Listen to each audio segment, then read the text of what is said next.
Good morning, sir. Good afternoon. Good afternoon to all. Is word page visible to you all? Yes, sir. Yes, sir. Okay. Yesterday I told about various queries and how to write that queries in relational algebra and in SQL. And I hope that you all understood that concept. Okay. Then last query was find the names of employees who are not working for Wipro. So logic behind this query is first we find out the name of the employee who works for Wipro, and then we find out the name of employees of all the company, and then we subtract the employee of Wipro from the name of all the employees. Then we will get the employees who are not working for Wipro. Did you get it? Hello? Hello? Yes. Now tell me, here we take employee as a relation, and here we take works for as a relation. Why we are not taking works for here? Tell me. First we perform projection operations on works for, and then we perform projection operations on employee. Why? In place of whether we can put the relation works for or not. Please let me know this thing. Have you understood the question? मैं कह रहा हूं कि यहाँ पे एक बार हमने imply table लिया है और एक बार वर्क्स फॉर लिया है. यहाँ पे वर्क्स फॉर क्यों नहीं ले रहे हैं? क्योंकि वर्क्स फॉर में आर इम्प्लाई हैं, एंड वर्क्स फॉर से हमने पहले विप्रो इम्प्लाई का फिल्टर कर लिया, एंड देन वर्क्स फॉर के ऑल इम्प्लाई से हम माइनस कर दें तो भी तो आ जाएगा name of the employees who are not working for Wipro.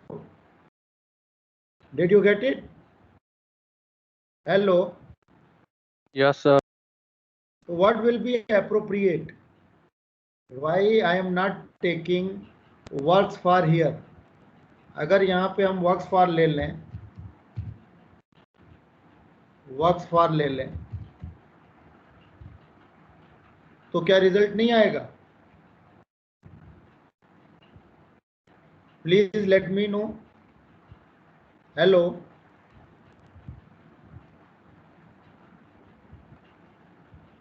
Vineet Raj, Yes, sir. Question समझ में आया मैं क्या कह रहा हूं? Yes, sir. अगर हम वर्क्स फॉर ले लेंगे तो क्या गलत हो जाएगा? सर गलत नहीं होगा, लेकिन नहीं इम्प्लाई लेना ही सही रहेगा, क्योंकि कोई ऐसे भी इम्प्लाई हो सकते हैं जो किसी भी कंपनी में काम ना कर रहे हो. गुड. तो यहाँ पे अप्रोप्रिएट क्या होना चाहिए? इम्प्लाई. ओके, आप वर्क्स फॉर ले लोगे, मार्क्स मिल जाएगा, but this is the general query. ठीक है? सपोज एम्प्लॉय, ठीक है, who doesn't work in any organisations right now, then if we subtract the name of employees who are working for Wipro, then we can retrieve the employees those who are not working at present. Did you get it?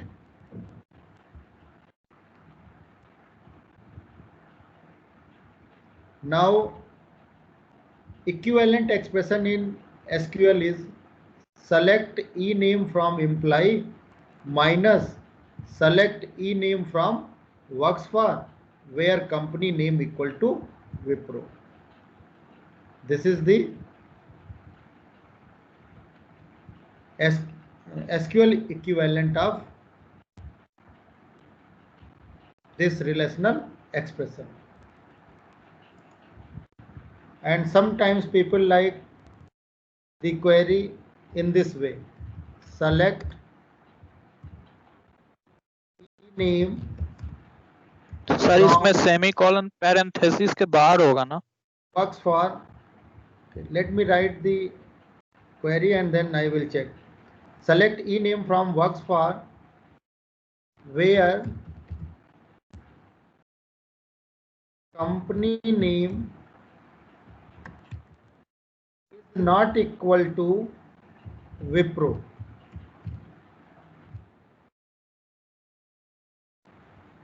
Now please tell me, can we write this code?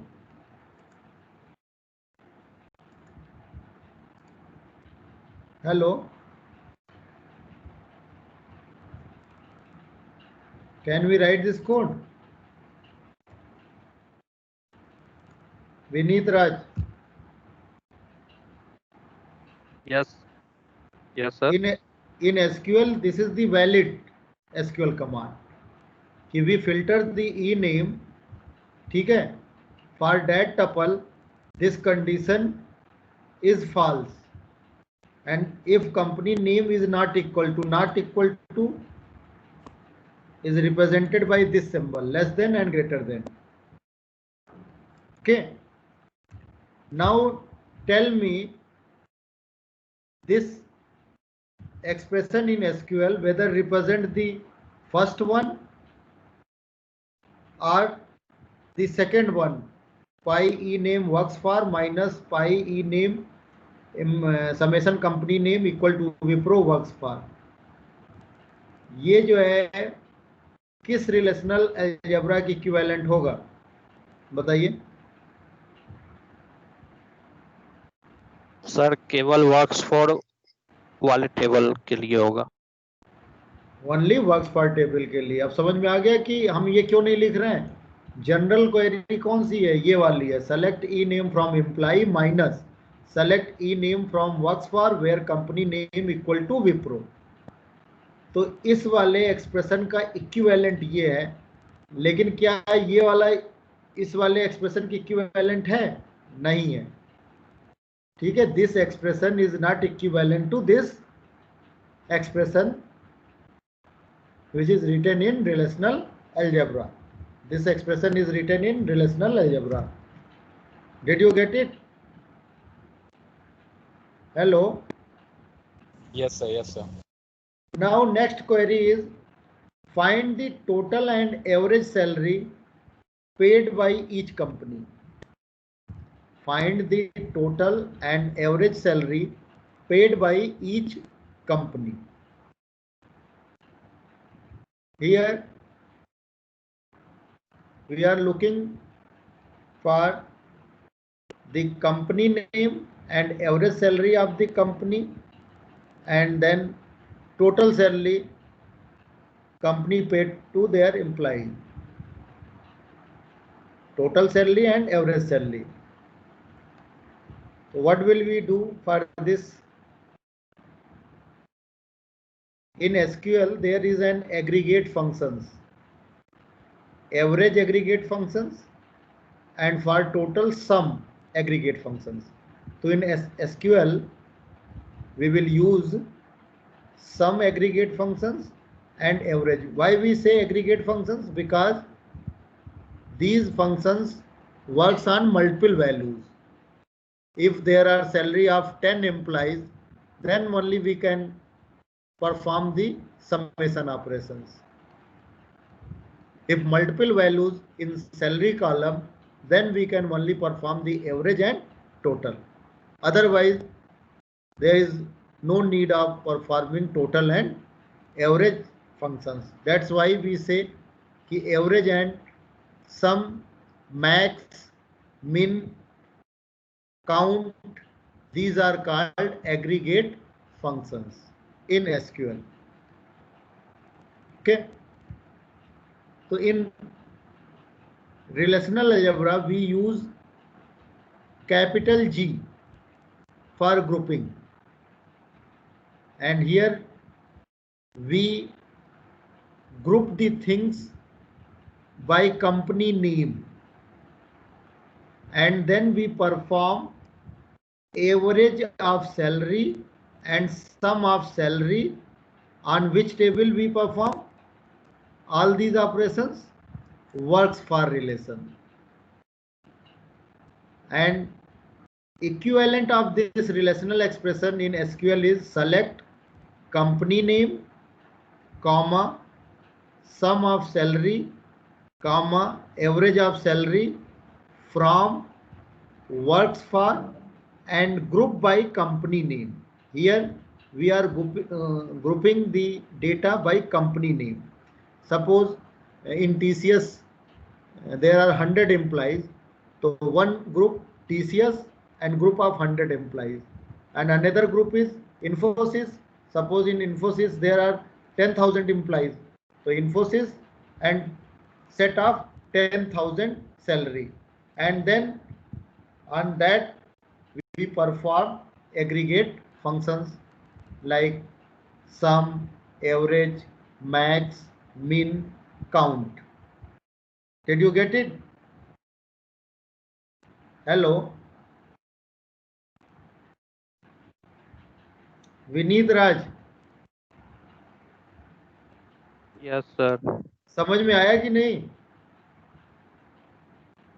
बताइए, अगर नहीं आया हो तो बताओ।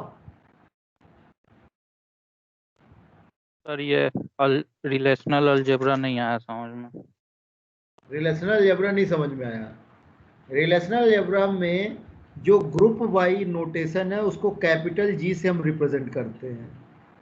तो ये कह रहा है कि हम ग्रुपिंग किस पे करेंगे? कंपनी नेम पे करेंगे कि टीसीएस की एम्प्लाई एक साथ ग्रुप हो जाए, देन इन्फोसिस का एम्प्लाई एक साथ ग्रुप हो जाए, देन विप्रो का एम्प्लॉइज एक साथ ग्रुप हो जाए, और जो ग्रुप वाला डेटा है उस पे आप क्या परफॉर्म कर दोगे? एवरेज। तो चूंकि वर्क्स फॉर्म में कौन कौन से टेबल है? वर्क्स फॉर्म में ई नेम है, कंपनी नेम है, सैलरी है। तो जब आप ग्रुपिंग करोगे कंपनी नेम पे तो सैलरी कॉलम में मल्टीपल डेटा होंगे कि नहीं? तो जिस कॉलम पे मल्टीपल डेटा होंगे उस पे आप एवरेज परफॉर्म कर दोगे, क्योंकि क्वेरी में average salary paid by each company कह रहा है and total salary paid by each company. और जब आप सम ऑफ सैलरी कॉलम कर दोगे तो टोटल हो जाएगा। और ये सब हम काम किस पे कर रहे हैं? वर्क्स फॉर पे कर रहे हैं। तो this is the notations in relational algebra. But तो इसमें प्रोजेक्शन कैसे करेंगे? इसमें प्रोजेक्शन कैसे करेंगे?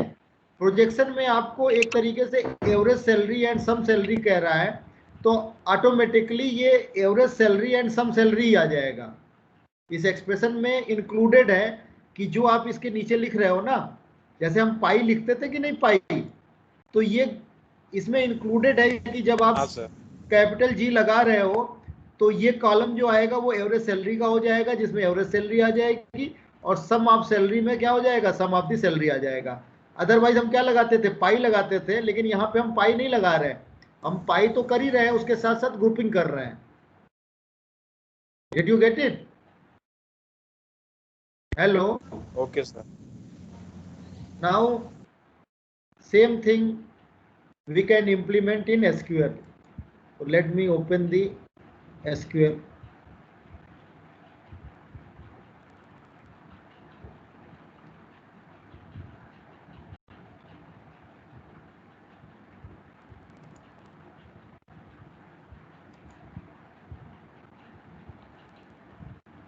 Is SQL prompt visible?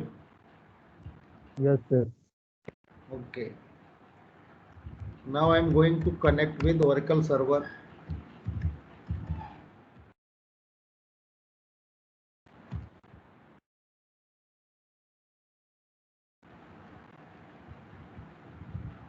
See here, I have already created table in the morning. So see the tuple first. Select from student. In this table, there are 4 columns: roll number, name, marks, and branch. Okay. So 2 students belongs to CSC, 2 students belong to ECE, and 2 students belongs to IT. And in real world, 240 students belongs to CSC, and 120 students belongs to IT, and 120 students belong to ECE, and all data related to students of different branch are stored in student. Visualize these things. But here we have only 6 tuples. In 6 tuples, now I am going to write a query. Suppose we want maximum marks of each branch. Okay. We want maximum marks of each branch. This is our problem statement. Then here we will group by on which column? Please let me know on branch. which branch. Very good. So if we will perform group by operation on branch, so one side is CSC and another side is 2 marks. If in CSC there are 60 students, then group of 60 marks. Did you get it? Again, Yes, sir. ECE and group of 2 students. And suppose if there are 120 students in ECE, then another side there is a group of 120 students. So on which column we will perform aggregate functions? Let me know. On which side, on which column we will perform aggregate functions? Actually, we want maximum marks of each branch. Okay. So what will we do? We will perform max operations on marks column. Okay. And we will perform group by operations on branch. So syntax for that is, we will write select, then max of marks, again branch. In output there will be 2 column. One is maximum marks column and another one is branch column. And from which table? From, please let me know, from which table? Student. Student. Student. Very good. Student. And then group by. We will write keyword group and then space by. Group by on which column we will perform? Branch. Very Branch. good. Branch. Okay, group by branch. Then see what will happen. First column maximum marks and second column branch. Did you get it? 89 Yes, sir. maximum marks of CSC branch and 78 both are equal, so 78 maximum marks of ECE and 89 maximum marks of IT. So result will depend on the tuples. Okay. Suppose we want minimum marks of each branch, then what will we do? Here we will use aggregate functions min. So this is the minimum marks of each branch. Suppose we want average marks of each branch, then we will use average functions.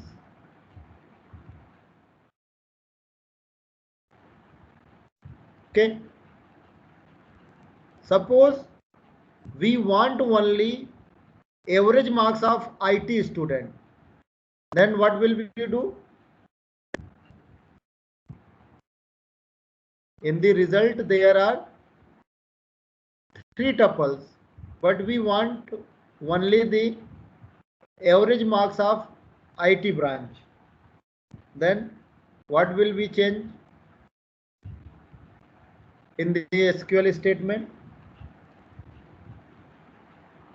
Please let me know.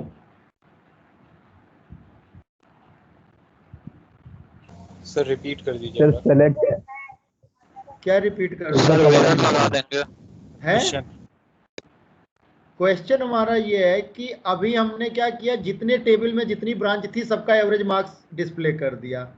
अब हम चाह रहे हैं सिर्फ IT का marks जो है display हो, एवरेज मार्क्स। तो क्या सेलेक्ट करेंगे? Average marks sir select average marks branch from from student student group by where branch where branch is equal to IT. बस यही गलत कर दिया। ग्रुप बाई के साथ जब भी आप कंडीशन लगाओगे तो where clause we will not use, we will use having clause, we will use having clause. Did you get it? Sir तो वेयर पे काम नहीं करेगा ये?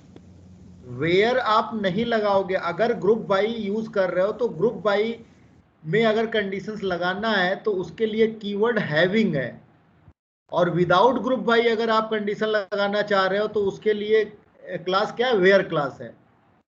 तो पूछा जाता है कि what is the difference between having and where clause. तो अगर जब कभी भी आपको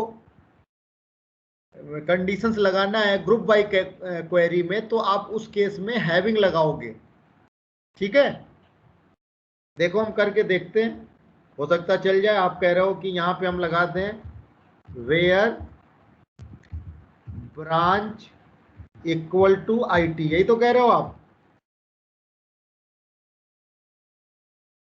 नहीं चला ना? हेलो?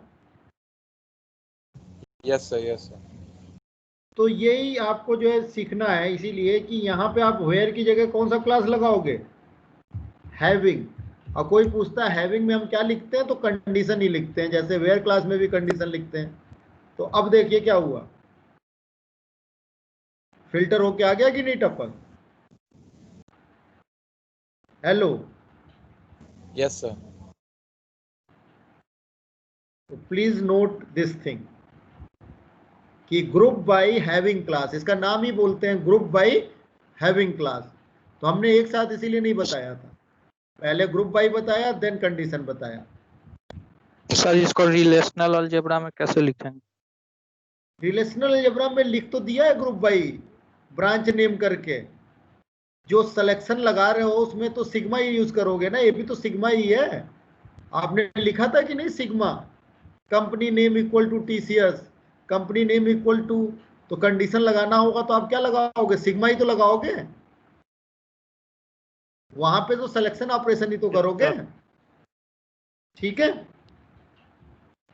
वहां पे कोई अलग नहीं है। सिलेक्शन वेयर क्लास में भी सिलेक्शन आप कर रहे हो और हैविंग क्लास में भी सिलेक्शन ही कर रहे हो। ठीक है, बट एसक्यूएल में डिफ्रेंशिएट करने के लिए कि वेयर एंड हैविंग, तो हैविंग किसके लिए दे दिया? ग्रुप बाई के साथ। तो ग्रुप बाई हैविंग, जैसे सेलेक्ट के साथ वेयर क्लास दे दिया था, वैसे ही ग्रुप बाई के साथ कौन सा क्लास दे दिया? Having clause. Did you get it? Hello? Yes sir yes sir. Yes sir.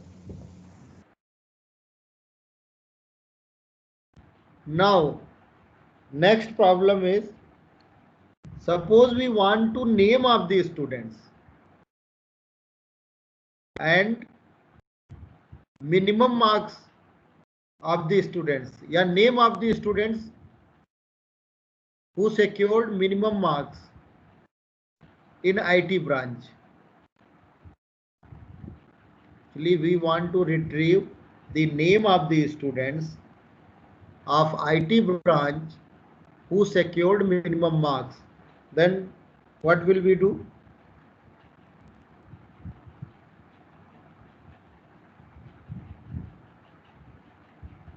Have you understood problem?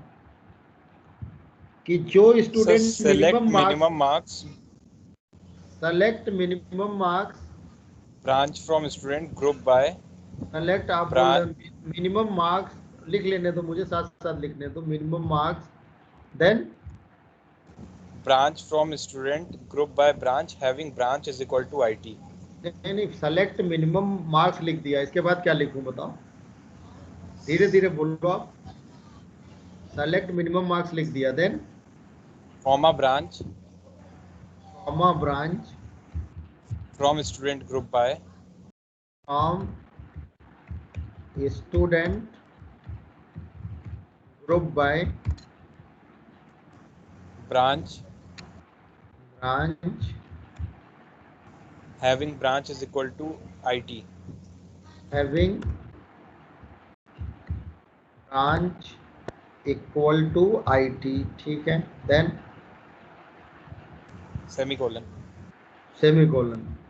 हमें नेम ऑफ द स्टूडेंट्स भी तो चाहिए। सर तो वहाँ सेलेक्ट में हम लोग नेम भी लिख लेंगे। ये क्या एग्जीक्यूट हो जाएगा? आप जो है नेम तो मल्टीपल है ना, मिनिमम मार्क्स आप निकाले तो मिनिमम मार्क्स क्या है, ये ऑलवेज जो है इसमें मल्टीपल था तो मिनिमम किया तो एक आ गया, लेकिन आप उस पर तो कोई एग्रीगेट फंक्शन परफॉर्म नहीं कर रहे हो तो मल्टीपल वैल्यूज होगा जब ग्रुपिंग किया है। तो आईटी में एक स्टूडेंट थोड़ी ना होंगे, अगर स्ट्रेंथ आईटी की 60 है तो 60 नेम्स होंगे कि नहीं? Hello, yes sir. तो कैसे करोगे जबकि हमें ये क्वेरी चाहिए, कैसे करोगे?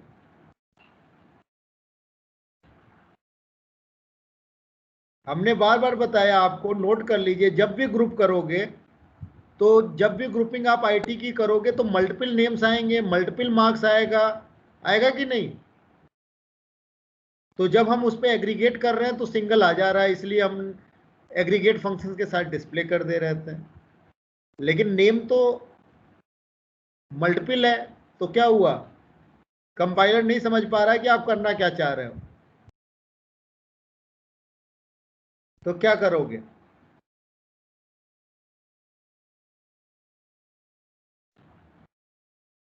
सर ग्रुप बाय नेम करेंगे। हैं बेटा, ग्रुप बाय नेम करेंगे तो जितने अमित अमित अमित होंगे उनके मार्क्स की ग्रुपिंग हो जाएगी, अमित और देन मल्टीपल मार्क्स। क्लियर हुआ?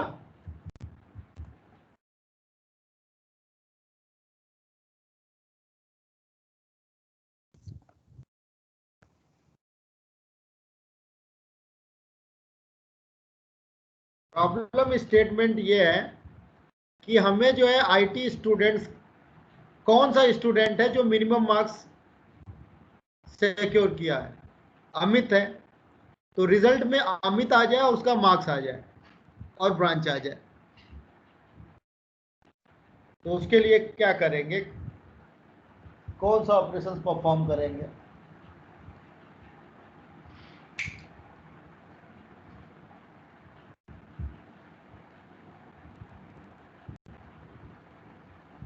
For this we will use sir group by marks करेंगे। Group by marks. अगर ग्रुप बाय मार्क्स कर लिया तो 78 की ग्रुपिंग जब आप करोगे तो उसमें कितने आ जाएंगे? जिन जिन स्टूडेंट्स की 78 मार्क्स है उनकी ग्रुपिंग हो जाएगी, तो मल्टीपल आ जाएगा उसमें भी।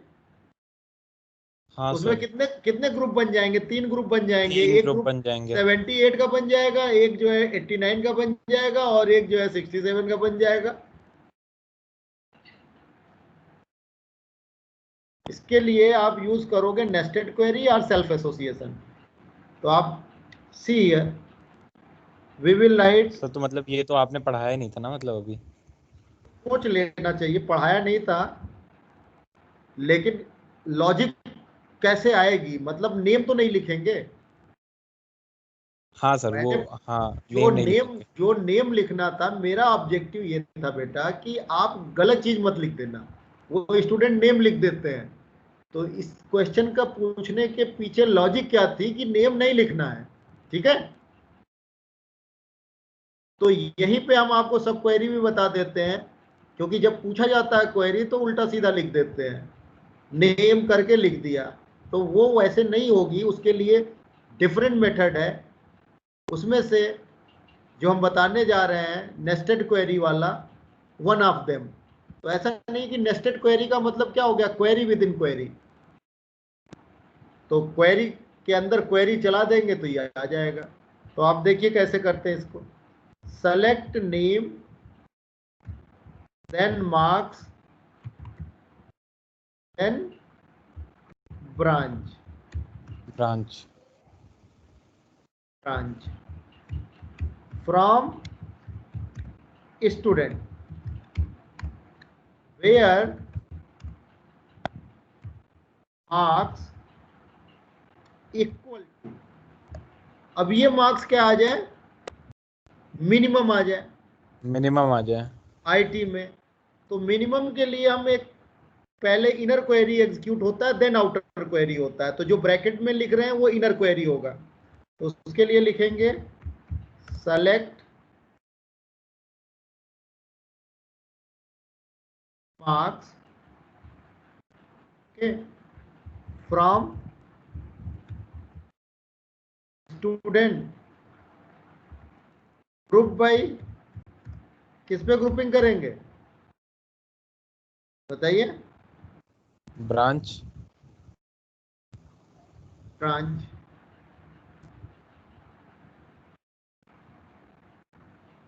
अब जो है सिर्फ हमें क्या चाहिए, आईटी का चाहिए।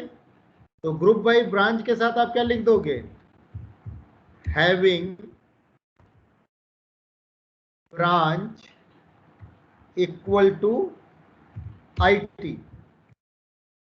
सर अगर हम ये मेंशन ना करते having branch is equal to IT. Actually please listen to me and whatever your doubt I will explain you, ठीक है, एट द एंड।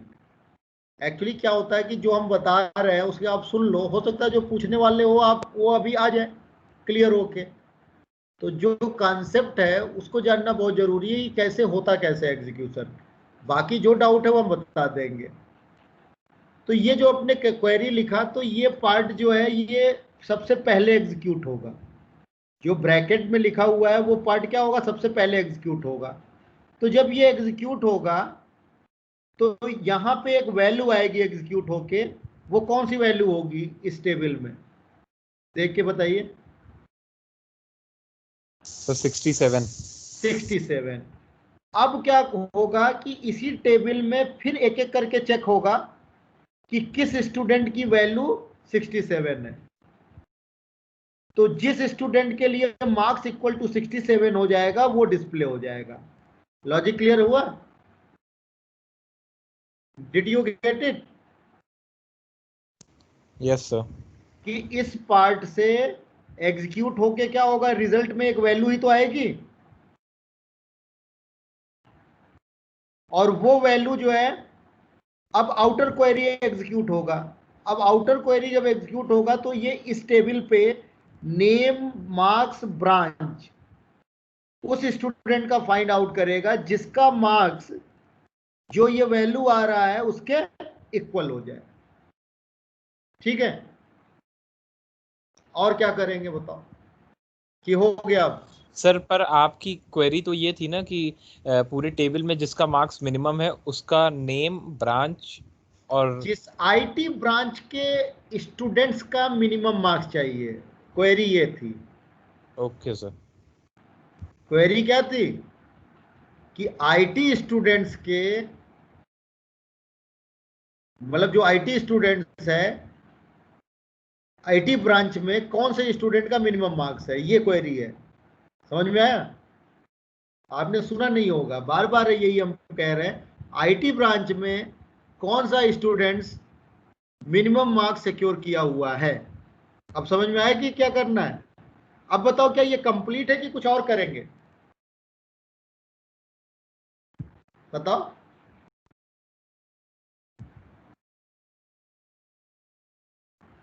ये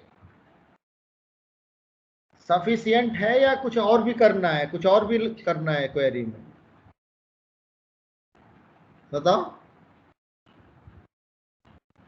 किससे आ जाएगा रिजल्ट? यस और नो? रिजल्ट आएगा कि नहीं आएगा इस क्वेरी से? सर एक और कंडीशन लगा देंगे, where branch equal to IT. And good, branch equal to IT. वैसे अगर आप ये नहीं लगाओगे तो भी रिजल्ट सही आएगा इसमें, क्योंकि इसमें आईटी का ही मिनिमम मार्क्स है। आ गया कि नहीं मिनिमम मार्क्स? लेकिन अगर 67 किसी और भी ब्रांच के स्टूडेंट का होता तो उस केस में क्या होता? दूसरे ब्रांच के स्टूडेंट्स का आ जाता। हो सकता वो 67 मिनिमम ना होता दूसरे ब्रांच में। Did you get it? तो बेटर है यस सर कि यहां पे आप क्या लगा दिए, and branch equal to IT. Sir ये चीज एक बार फिर से बता दीजिए। चलिए फिर से बता देता हूं। ये जो सपोज आप जो सेकंड कंडीशन लगाई है, अब आप यही सोच लो, आप सपोज यहाँ पे मैक्स कर दिया, मैक्स, ठीक है। लकली जो है इसको समझाने के लिए डेटा है इसमें, और यहाँ पे हमने कर दिया ग्रुप बाई सीएससी। ओके, हमने यहाँ पे ये नहीं लगाया ब्रांच इक्वल टू सीएससी, तो सी हियर। इससे क्या हो रहा है कि जो मैक्सिमम मार्क्स है सीएससी का वो क्या है, 89।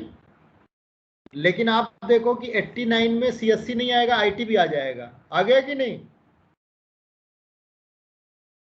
सी हियर। Yes sir. क्योंकि आईटी के भी एक स्टूडेंट का मार्क्स 89 है। 89 no doubt maximum marks of CSC है, लेकिन हो सकता है कि आईटी के किसी स्टूडेंट का 100 मार्क्स भी आया हो, लेकिन 89 मैच करते ही वो भी रिजल्ट आ जाएगा, सुमित का भी रिजल्ट आ जाएगा। आ जाएगा कि नहीं? Yes sir. तो इसका मतलब जो आप लिखे तो वो इनकम्प्लीट था ना, ठीक है। मिनिमम के केस में टपल नहीं था इस टाइप से, लेकिन यहां पे आप क्या लिखोगे जब and branch equal to CSC, तो क्या होगा, जो मैक्सिमम मार्क्स सीएससी में सिक्योर किया है उस स्टूडेंट का नेम आ जाएगा। आ गया समझ में? Hello, yes sir. क्या नाम है बेटा? किसने क्वेश्चन पूछा था? सर प्रजेश। ब्रजेश। तो समझ में आ गया जो मैं कहना चाह रहा था, जी सर। कि रिजल्ट सही आ जाने से इसका मतलब नहीं कि क्वेरी आपकी सही है।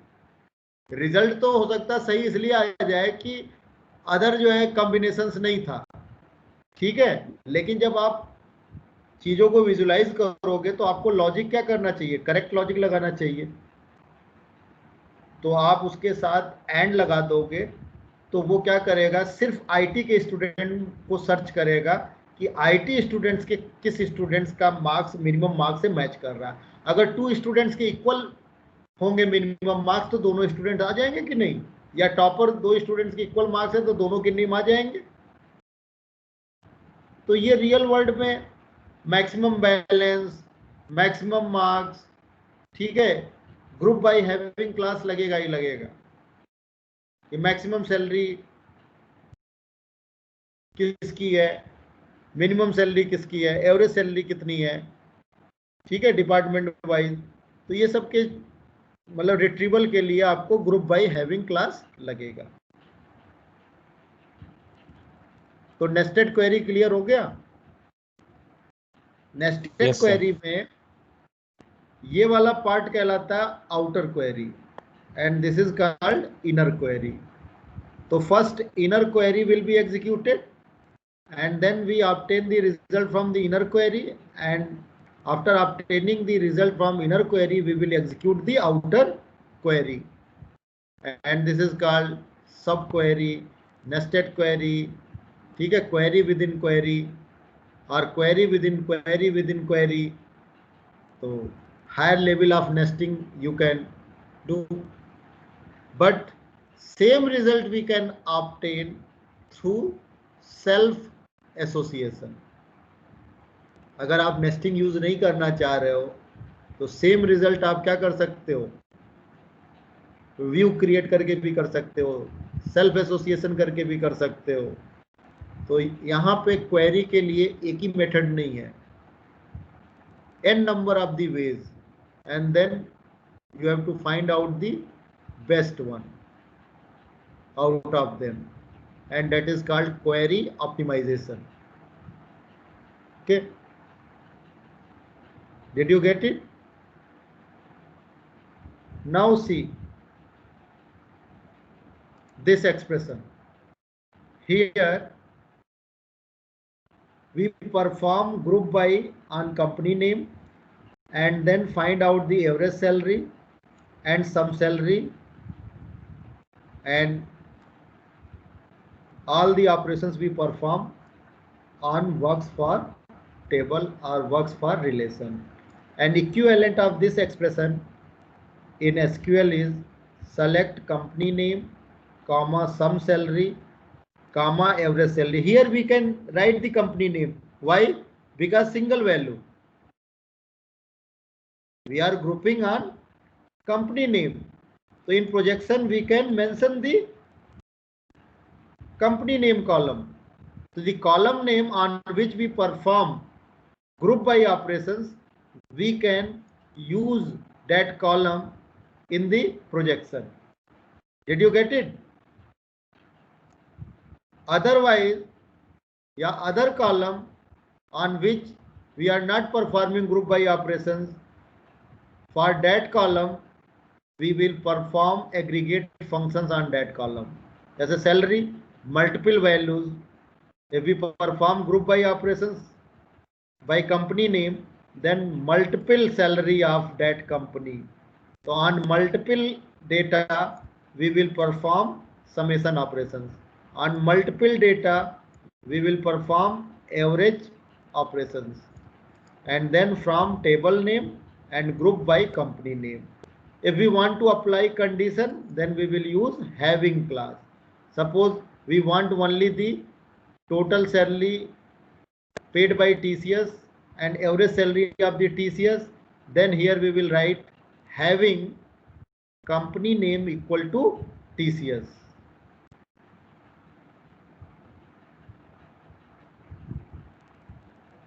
Okay. और सर रिलेशनल अलजेब्रा में कैसे करेंगे? कहाँ रिलेशनल अलजेब्रा में? यहीं पे आप लगा दोगे सिलेक्शन. क्या लगा दोगे? सिलेक्शन. आगे की क्वेरी में मिलेगा selection company name equal to TCS. सबसे आगे लगाएंगे? हाँ नहीं, सिलेक्शन पहले तो सिलेक्शन ही लगा दोगे आप, यहीं पे सिलेक्शन लगा के इसके बाद सिर्फ TCS वाले का एवरेज लोगे. ऐसे ही हर कंपनी का एवरेज हो जाएगा, लेकिन सिलेक्शन पहले होना चाहिए ना. सिलेक्शन करके फिर आप ग्रुप बाई कर दोगे. ठीक है, आगे मिल जाएगा आपको एक्सप्रेशन. यहीं पे आप क्या लिख दोगे? सिलेक्शन, नीचे company name equal to TCS. So selection is for both where class and having class. Suppose condition is in where class, then also we will write selection operation sigma in relational algebra. And if group by having class, then if we mention condition in having class, then same operation selection we will use. Did you get it? Vineet. Yes sir. Question का जवाब मिला है या नहीं मिला? Hello. चलिए आगे देखिए. ये जो है मजेदार क्वेश्चन है, और बताइए कैसे होगा. Find the names of employees who earn more than every employee of TCS. Find the names of employee who earn more than every employee of TCS. So what is logic behind retrieving this information? First, tell me the logic, and then we will write expression in relational algebra and statement in SQL.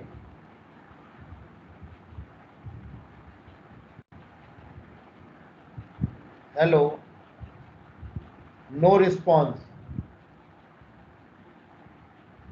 I think you all are thinking, are sleeping. Most of the students, I think, are sleeping, eating and sleeping. Hello, please respond to me. Please respond to me.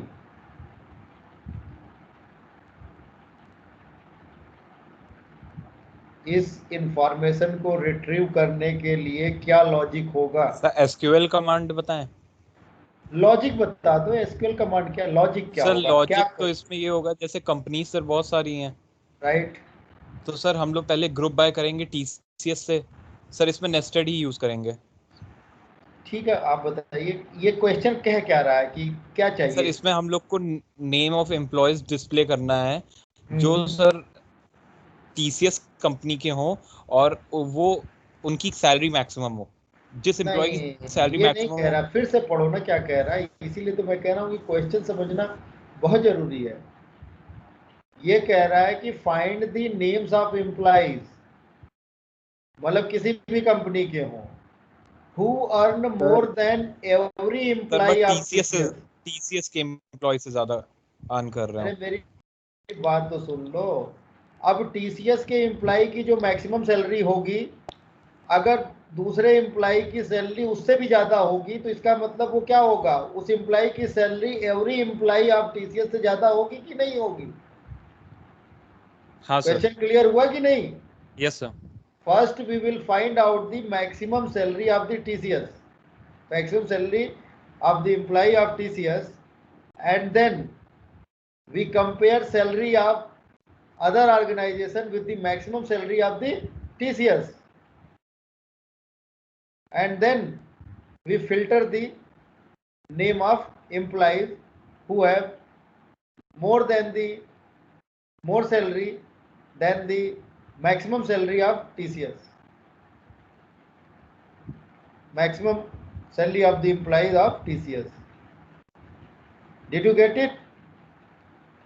Question का क्या meaning क्या है? सबसे पहले क्या करोगे? First step, maximum salary of TCS, जो TCS अपने एम्प्लॉय को दे रहा है उसकी सैलरी फाइंड आउट कर लोगे।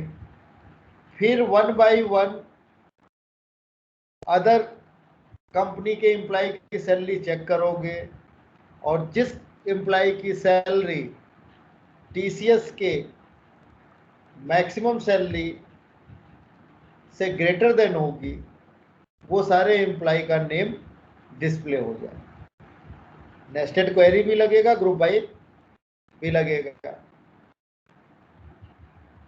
तो विदाउट ग्रुप बाय हैविंग भी आप select max salary from works for where company name TCS से भी लगा सकते हो। अगर सबकी मैक्सिमम सैलरी हर एम्प्लॉय की निकालनी हो तब आप ग्रुप बाय लगा सकते हो, लेकिन आप ग्रुप बाय हैविंग करके भी लगा सकते हो company name equal to TCS. Did you get it? Yes sir. Question समझ में आया कि नहीं? आंसर की बात तो बाद में होगी। 90% लोगों को क्वेश्चन ही समझ में नहीं आता है और आंसर लगा के चले आते हैं। चाहे कोई भी कंपटीशन हो, क्वेश्चन पढ़ते ही नहीं है, ए बी सी लगा दिया। अगर क्वेश्चन समझ में आ गया जिसको, आंसर तो आपको मिल ही जाएगा कहीं ना कहीं से। तो किसी भी सब्जेक्ट में सबसे पहले आप क्वेश्चन को समझने की कोशिश करा करो कि क्वेश्चन क्या कह रहा है, और देन आप जो है find the solution of that question. Now time is over. Okay, in next lecture I will explain the solution of this query. Okay. Thank you, sir. Okay, welcome. Thank you, sir.